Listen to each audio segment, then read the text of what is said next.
Ladies and gentlemen, James Hicks here from Infotainment News and Hicks New Media. I want to say, first of all, thank you for joining me for this episode of Perspectives in Focus.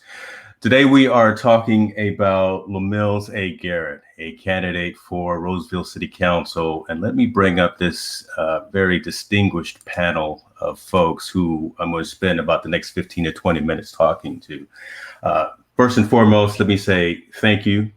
You guys for joining us today and having this bit of time to talk about what is going to be transpiring come November 3rd as we go to the polls and vote. Just got a couple of questions that I want to pose to you, Ken and Gina. And I want to start by saying, as you introduce yourself with your name, could you also state, how long you've been in Roseville area and how you know LaMills Garrett? We'll definitely start ladies first. So Ms. Garbolino.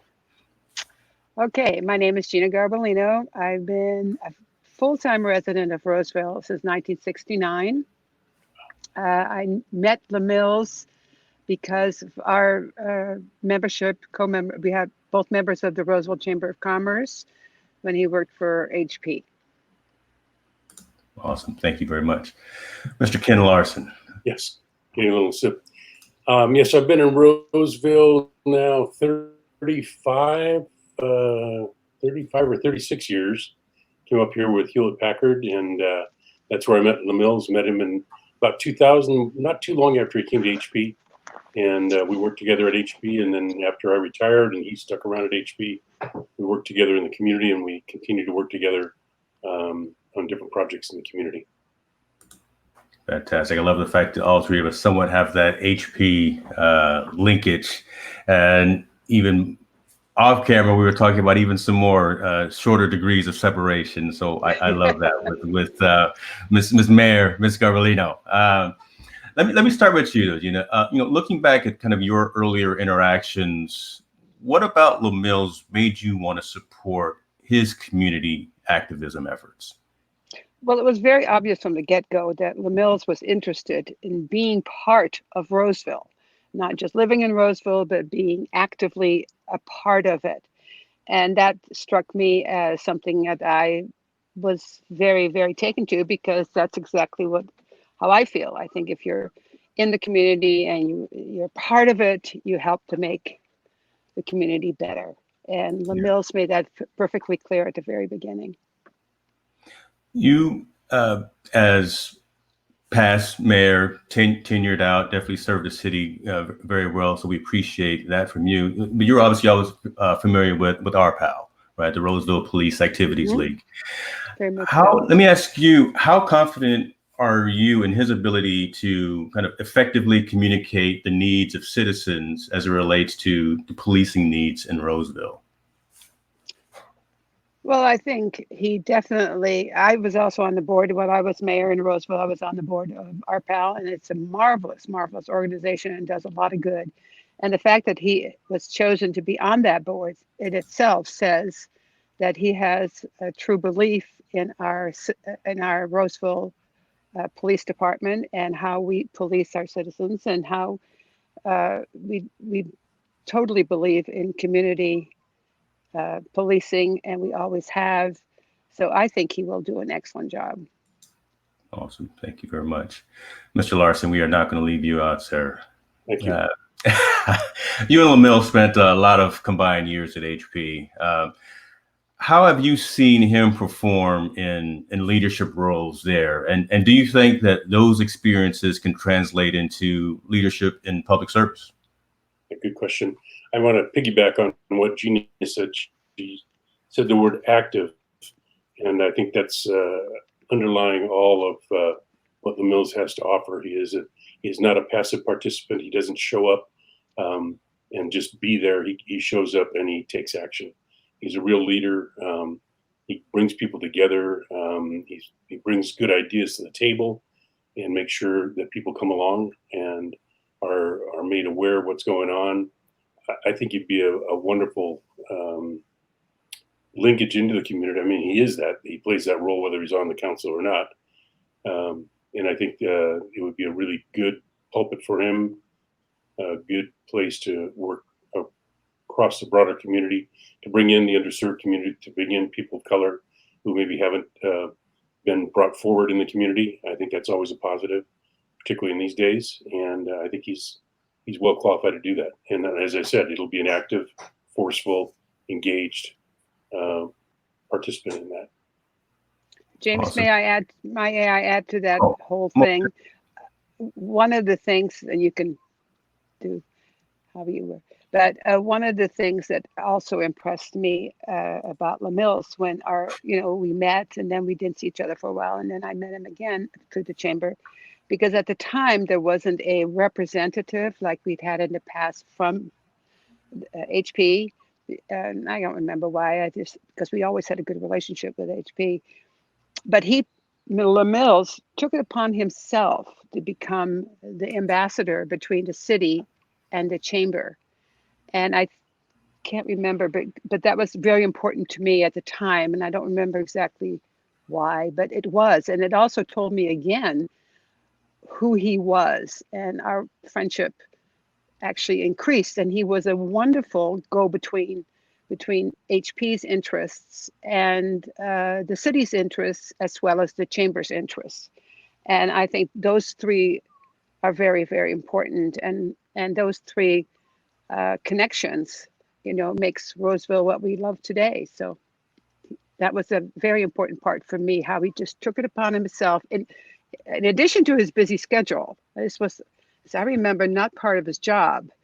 And he would meet with the chamber director and myself, and we would work out things that were happening and make sure that HP was also informed what was happening in the city, because, HP was made a huge difference in Roseville.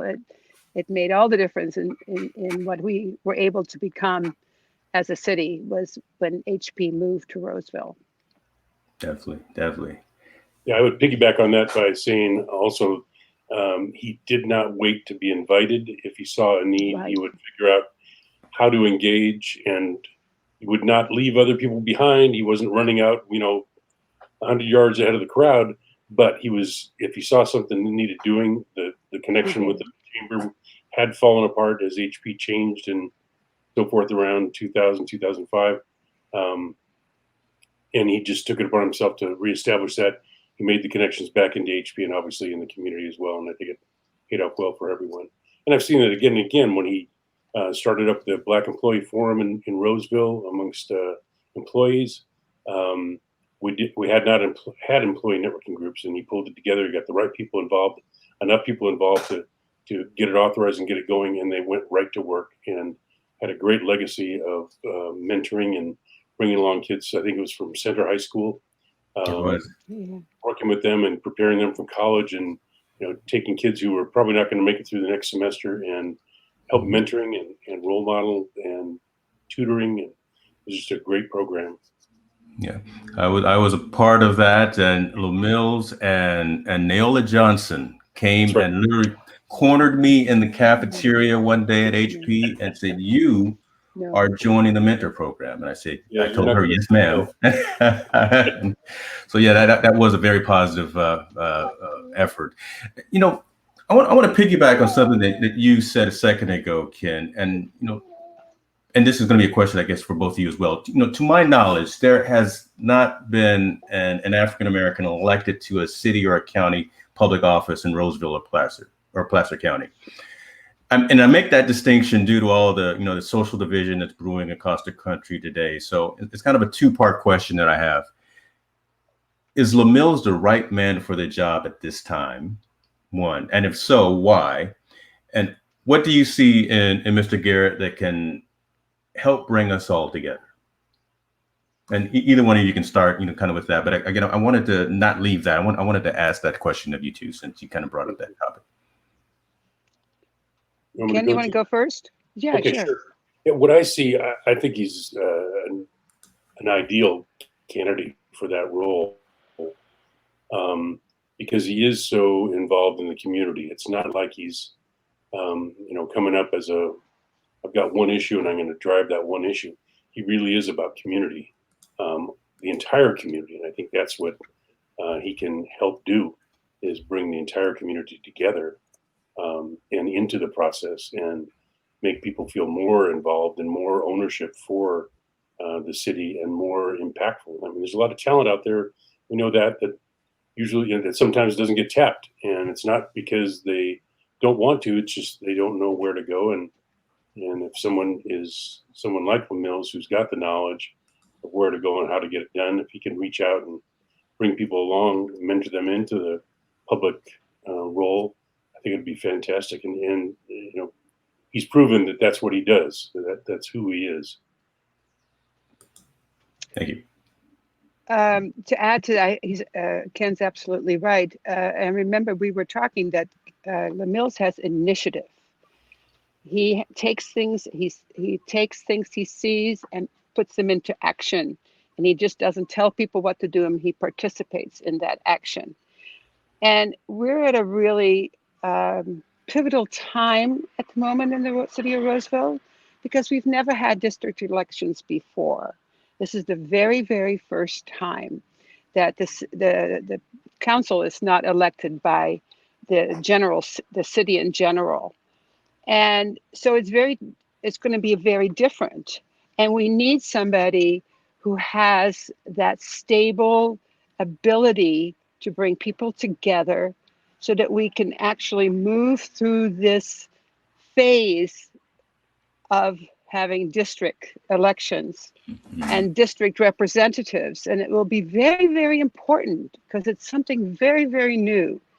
And one of the other things I'd like to end with that is that although our representatives will be elected according to districts, it's the whole city that benefits or doesn't benefit or gets damaged by it. So it's very important to have people on the council who know how to work together and to are not afraid for new things and to take on new issues and new problems.